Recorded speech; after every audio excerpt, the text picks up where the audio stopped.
ZNS Network presents live coverage of Prime Minister the Right Honorable Perry Christie's address at the 68th General Assembly of the United Nations in New York.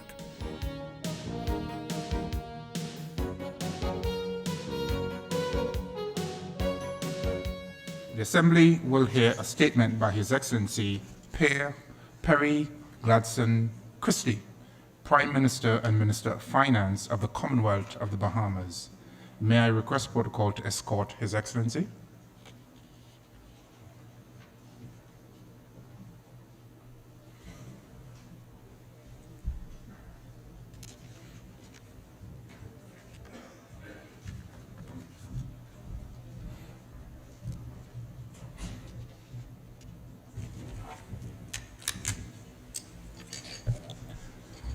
I have great pleasure in welcoming the Prime Minister and Minister of Finance of the Commonwealth of the Bahamas, and I invite him to address the General Assembly. Mr. Prime Minister. Thank you very much. Permit me at once to congratulate you, Mr. President, on your election as President of this Assembly. As a member of the Caribbean community, the Bahamas takes special pride in the election of one of our region's own, the third such person to be so elected over the years. Be assured, Mr. President, of our full support as you attend to the duties of the high office to which you have been elected and for which you are, if I may say so, superbly qualified. We consider it a privilege to extend Ambassador Paulette Bethel to your office as a chef de cabinet, and we wish her well as well. Mr. President, permit me also to express my condolences and that of the Bahamas to the President and people of Kenya following the tragic attack on innocent civilians in Nairobi just last week. Mr. President, this year, we in the Bahamas are celebrating our 40th year of independence. It is appropriate, therefore, that we should pause today and look back to 1973, when our nation was founded and our membership of the United Nations began.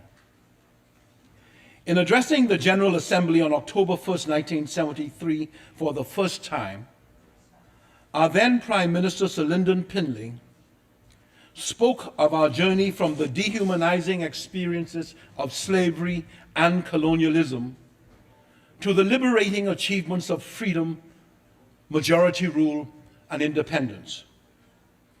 And he spoke too of the perpetual interdependence of the big and the small, and the fervent wish of the Bahamian people to be neither dominated nor coerced.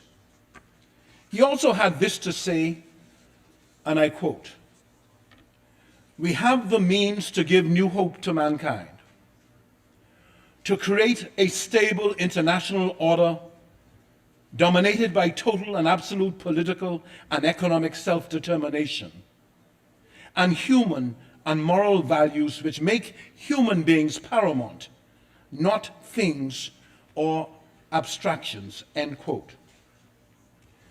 Sir Lyndon's call for us to be faithful to the responsibilities of our nationhood and world citizenship is as relevant and compelling today as it was when we were welcomed into the family of the United Nations 40 years ago. As the present Prime Minister of the Bahamas, I have therefore come here today on behalf of the people of the Commonwealth of the Bahamas to renew our pledge to play our part, to help make our planet the place of peace and stability, and of collaborative endeavor and mutual support that it was intended to be and must be for the good of all humankind. But, Mr. President, we need to ensure that such pledges are not just so many catchy phrases. We need to not only talk the talk, but walk the walk. And we in the Bahamas are determined to do just that. That is why, to cite one very recent example, my Minister of Social Development, Melanie Griffin, on Tuesday of this week, here in New York, signed the United Nations Convention on the Rights of the Disabled on behalf of the Bahamas. This is an important step forward that we have taken, marrying our rhetoric to our actions and syncing our domestic agenda to our international obligations. We intend to ratify this convention in the shortest possible time, and we will introduce in our Parliament later this year the necessary legislation to protect the rights of the disabled and to give full effect to our obligations under the Convention. Mr. President, the end to discrimination against the disabled in the Commonwealth of the Bahamas is now clearly in sight. Indeed, it is now imminent. Mr. President, I would also submit to you today that we are, all of us, under a moral obligation to ensure that the policies and aspirational goals which this august body sets for itself, and to which all member states subscribe, are in fact reflected in the way that we govern our respective nations internally, and to no lesser degree in the way that we interact with each other as member states in the international community. For example, we cannot, on the one hand, proclaim that we believe in free trade and then implement policies that inevitably bring about the destruction of agriculture as we know it in the Caribbean, and then in response to the resulting moral outcry, simply shrug our shoulders and piously lament that the old order changeth. We have to become more conscious of the practical outcomes of what we do. Too many times in the headlong rush for change, we damage the vulnerable and the weak. We then make pledges to help, but seldom live up to those pledges in any sustained way. We simply cannot build a credible New World Order on the basis of such practices, for they run completely counter to our lofty pronouncements about the need for interconnectedness and mutual support in the pursuit of economic progress for all nations of the world, be they large or small, and be they developed or developing. We see the same dynamic at work in the ongoing economic aggression of many of the more developed countries against small offshore financial service-based economies, especially in the Caribbean region of which the Bahamas is a part. Some have used their power, either unilaterally or in small groups of high-powered nations, to impose their will, arguing that there is something fundamentally immoral, something intrinsically sinister about the accumulation of wealth in offshore jurisdictions. Mr. President, we reject that premise, and we criticize in the strongest possible terms the efforts of some to maim and cripple, if not destroy, the offshore economies within our region. Ironically, the anti-money laundering, anti-terrorism funding, and anti-criminal regulatory regimes of many of our countries are far more robust and demonstrably far more effective than the corresponding regulatory regimes in many of the same countries that are leading the fight against us. We firmly believe that offshore financial services can be responsibly operated and regulated. We believe that the sector represents true tax competition, and in the great majority of cases, it affords an honest opportunity for families and individuals alike to protect their privacy while accumulating lawfully earned capital for themselves and future generations.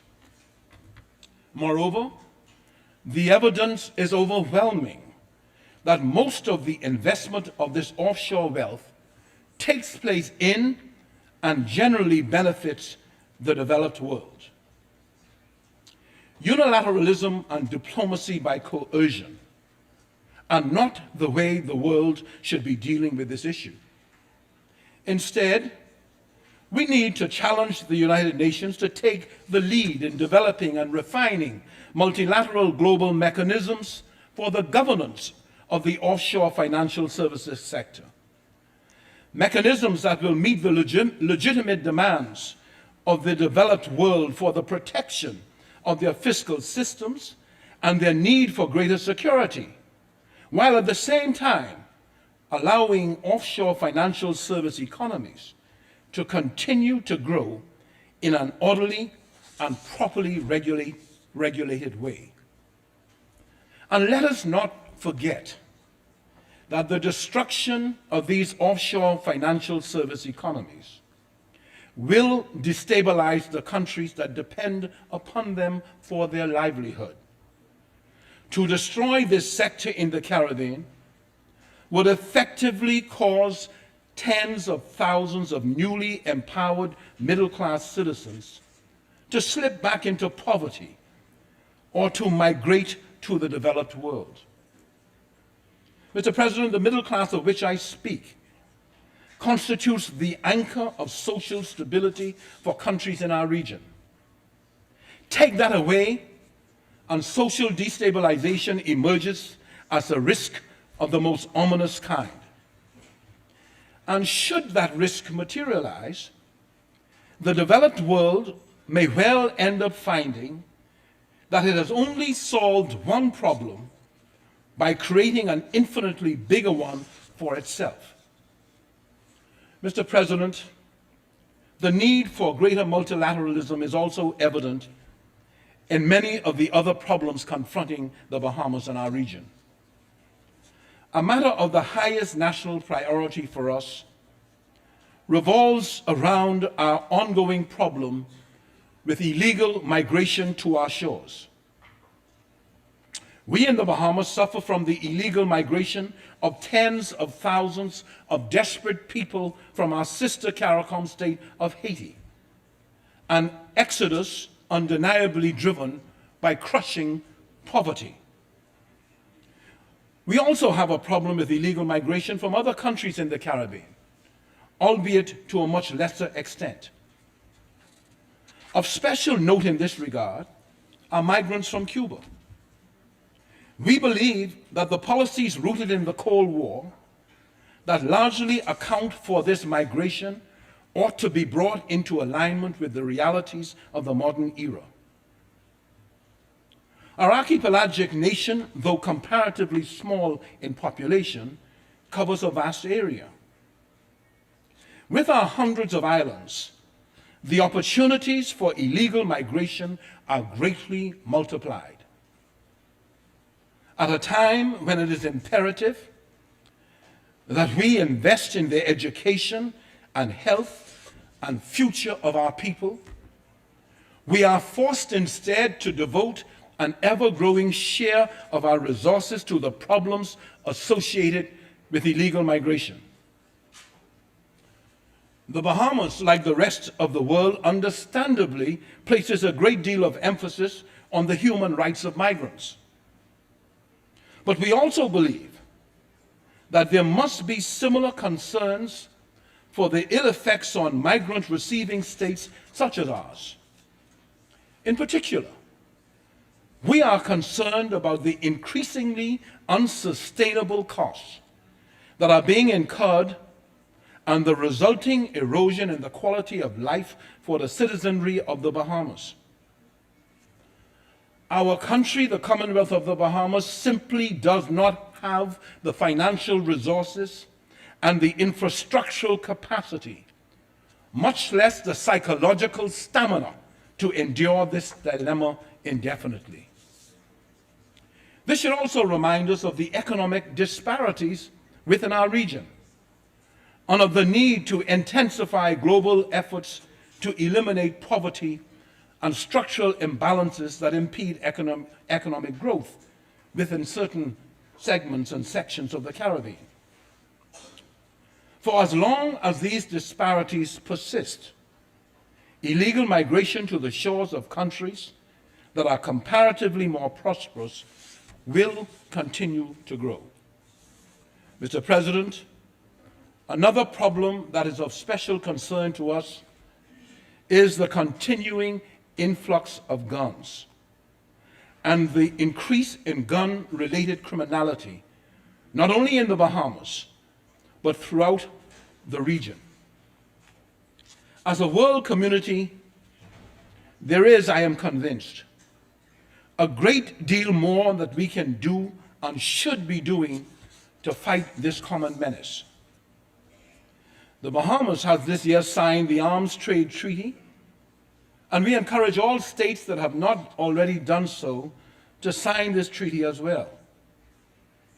And to those countries that produce the guns that end up taking innocent lives and causing terror in our communities, we implore them to become more proactive in controlling the export of guns. We implore them to step up the policing of their own borders against arms traffickers. We therefore call for a more robust surveillance and reconnaissance measures to be instituted. We have already the experience of the joint anti-drug operational activities with the United States of America. However, more resources ought to be employed in a region-wide effort to fight crime. In particular, we call for a massive increase in joint tactical operations so that more air and maritime assets can be consistently deployed so that the thousands of square miles that comprise the territorial waters of Caribbean states can be more effectively patrolled. We in the Bahamas stand ready to play our part in these joint efforts, without which the war on arms trafficking, human smuggling, and the transshipment of illicit drugs will never produce the victory we all strive for.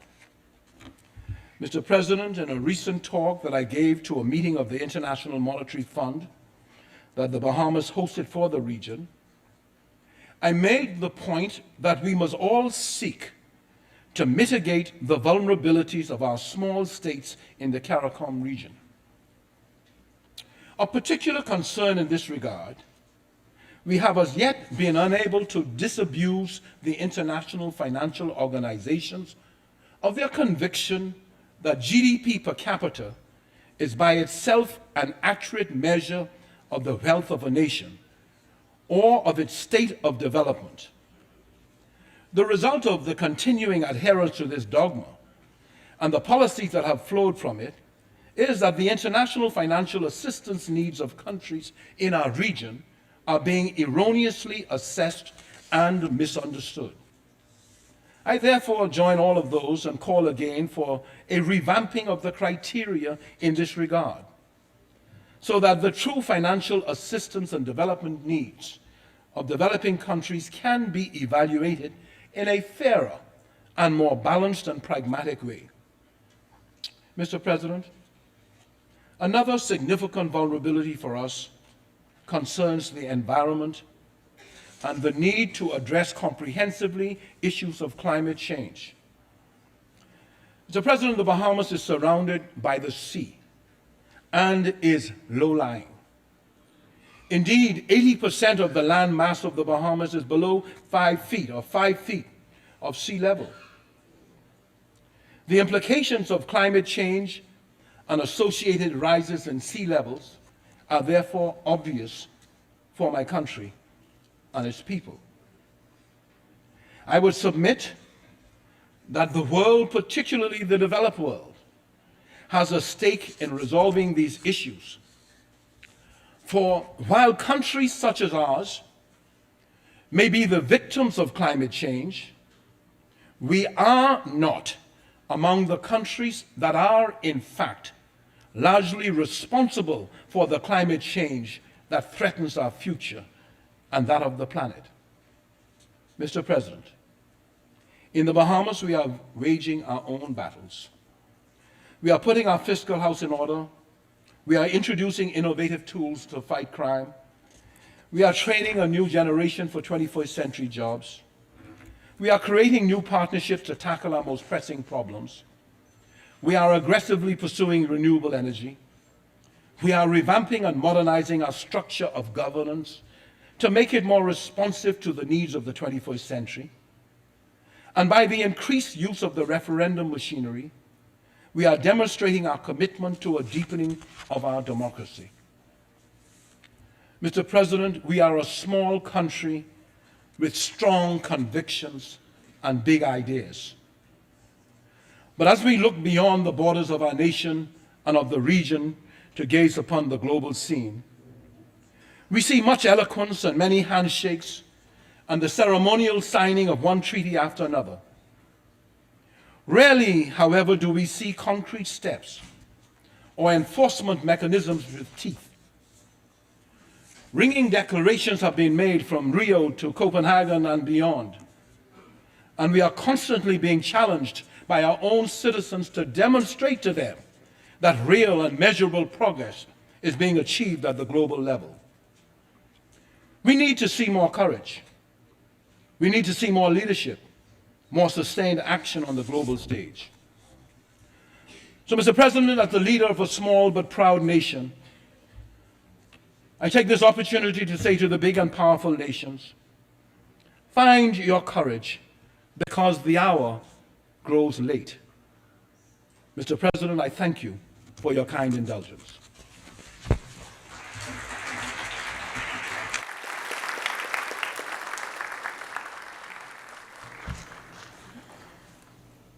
On behalf of the General Assembly, I wish to thank the Prime Minister and Minister of Finance of the Commonwealth of the Bahamas, His Excellency Perry Gladstone Christie, for the statement just made, and I request protocol to escort His Excellency. You've been watching a live presentation of an address by Prime Minister the Right Honorable Perry Christie at the 68th General Assembly of the United Nations in New York.